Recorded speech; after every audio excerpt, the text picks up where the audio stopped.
Hello friends, पिछली class में हमने सीखा था डिविडेंड रिलेवेंस थ्योरी, जहां पर हमने दो प्रोफेसर के बारे में चर्चा की, जेम्स वाल्टर एंड गॉर्डन्स, जिन्होंने डिविडेंड पॉलिसी को इस प्रकार से प्रेजेंट किया कि वो हमारे एक कंपनी के शेयर के मार्केट प्राइस को इफेक्ट करती है।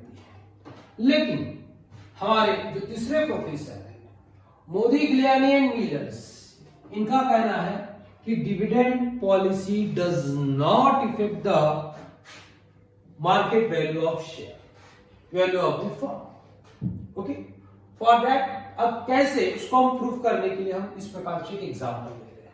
हमने एग्जांपल लिया है, AB limited has outstanding 1,20,000 shares. Outstanding मतलब जो एग्जिस्टिंग है, जो ऑलरेडी बाजार में सर्कुलेट है, सेलिंग एट द रेट ₹20 पर शेयर। आज का zero beginning of the year selling price है ₹20। Expected income of ₹3,50,000 during the year. पूरे साल में कंपनी का ऐसा एक्सपेक्टेशन है कि ₹3,50,000 वो कमाएगी।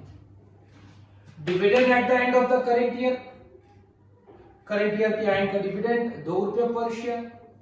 कॉस्ट ऑफ कैपिटल दिया है 15%। Find the following. अब हमें यहां पर कुछ चीजों को फाइंड आउट करनी है by using MM model. MM model का हम इस्तेमाल करना है। पहला क्वेश्चन हमारा, what will be the price of share at the end of the year. Company के शेयर का प्राइस क्या होगा साल के एंड में। लेकिन दो कंडीशन है। If the dividend is paid, यदि कंपनी डिविडेंड देती है तो क्या होगा। If the dividend is not paid, dividend नहीं दिया तो क्या होगा।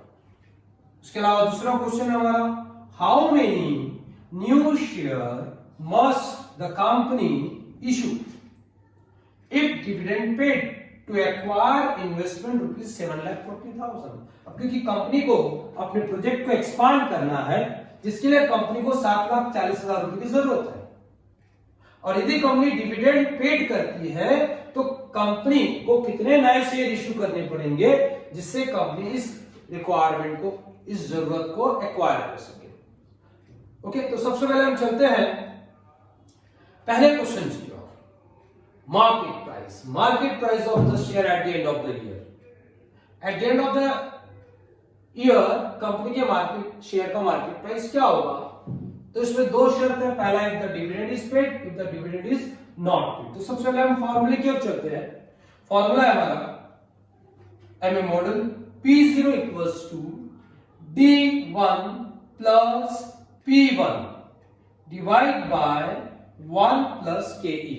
अब हम देखेंगे यहां पर P0 क्या रिप्रेजेंट कर रहा है। P0 हमें बताता है current market price of share. आज का शेयर का प्राइस क्या हमारा देखेंगे हम यहां, तो ₹20 है। फिर दूसरा पॉइंट है P1, market price of the share at the end of the year, जो कि हमें निकालना है, फाइंड आउट करना है। D1, dividend at the end of the year, company dividend कितना देना चाह रही है। कंपनी का एक्सपेक्टेड डिविडेंड क्या है, ₹2।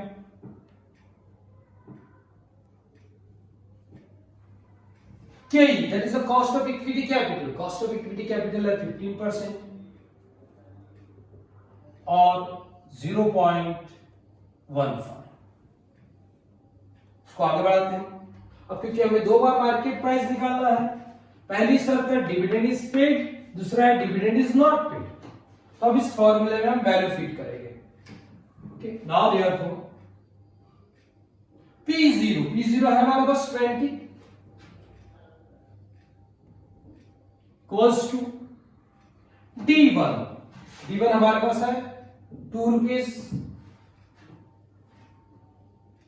प्लस, क्योंकि हमें P1 निकालना है, divide by 1 plus KE। 1 plus KE है हमारे पास 0.15। आगे बढ़ाते हैं इसको, 20 इक्वल्स टू 2 प्लस P1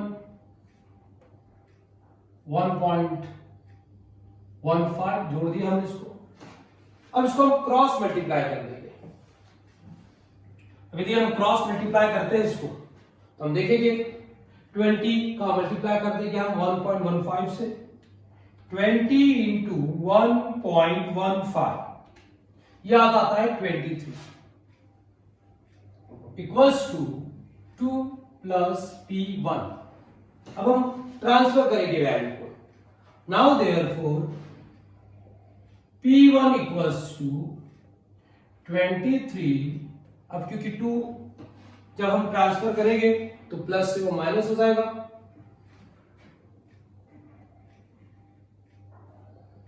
तो P1 इक्वल्स टू ₹21। यदि कंपनी डिविडेंड देती है तो शेयर का प्राइस होगा 21 रुपया। अब दूसरी शर्त है डिविडेंड इज नॉट पेड। अब डिविडेंड दिया ही नहीं जाता है, मतलब जीरो रहता है dividend. 20 plus sorry equals to, अब डिविडेंड क्योंकि पेड नहीं हो रहा है यानी 0 प्लस P1 1 plus 0.15 20 equals to 1.15 cross multiply हो जाएगा, 20 से मल्टीप्लाई कर देंगे P1 इक्वल्स टू, अभी जब 20 से मल्टीप्लाई करते हैं ओके तो यह आ जाता है ₹20।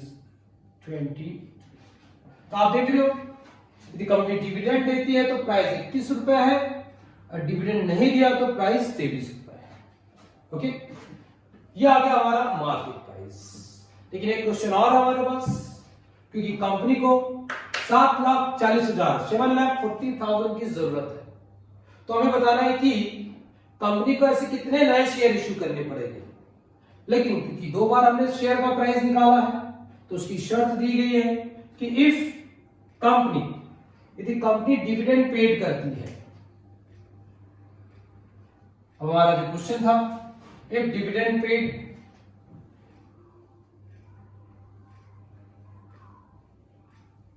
अभी डिविडेंड देते हैं तो हमारे शेयर का प्राइस 21 रुपए।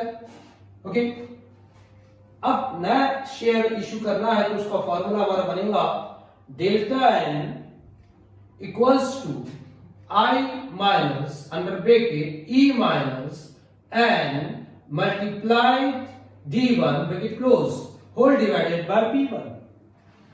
नाउ डेल्टा एन क्योंकि हमें निकालना है, I यानी इन्वेस्टमेंट। अब इन्वेस्टमेंट का अमाउंट दिया है हमारे पास, कितने रुपए का रिक्वायरमेंट हमारा 7,40,000।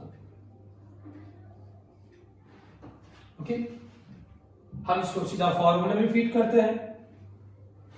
Okay now therefore delta N equals to I यानी इन्वेस्टमेंट की जरूरत है हमें 7,40,000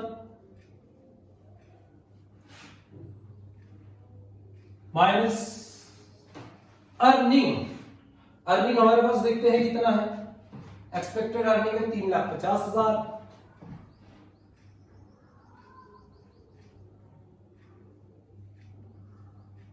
माइनस, अब n इंटू D1 करना है हमको, n into D1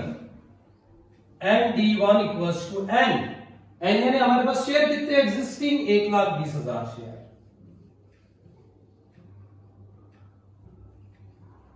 into D1 company dividend कितना दे रही है 2 रुपया। इस प्रकार से टोटल डिविडेंड जाता है 2,40,000 यानी 3,50,000 कंपनी कमा लिया, उसमें से 2,40,000 डिविडेंड देगी। नाउ डिवाइड बाय P1 कौन सा लेना है, इफ डिविडेंड इज पेड, यदि डिविडेंड कंपनी पेड करती है तो हम देखेंगे यहां पर डिविडेंड पेड करने पर क्या प्राइस है 21 रुपया।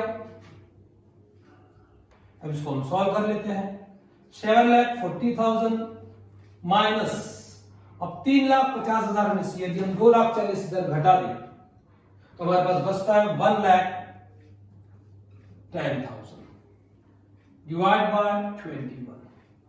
फिर 7,40,000 में से 1,10,000 माइनस कर देते हैं तो हमारे पास बचता है 6,30,000 डिवाइड बाय 21। अब हम इसको 21 से डिवाइड करेंगे तो ये आता है 30,000। That means delta N. Delta N means number of new share to be issued. Therefore अब यहां पर हम कंक्लूजन दे देंगे। Okay, new share to be issued by company equals to 30,000.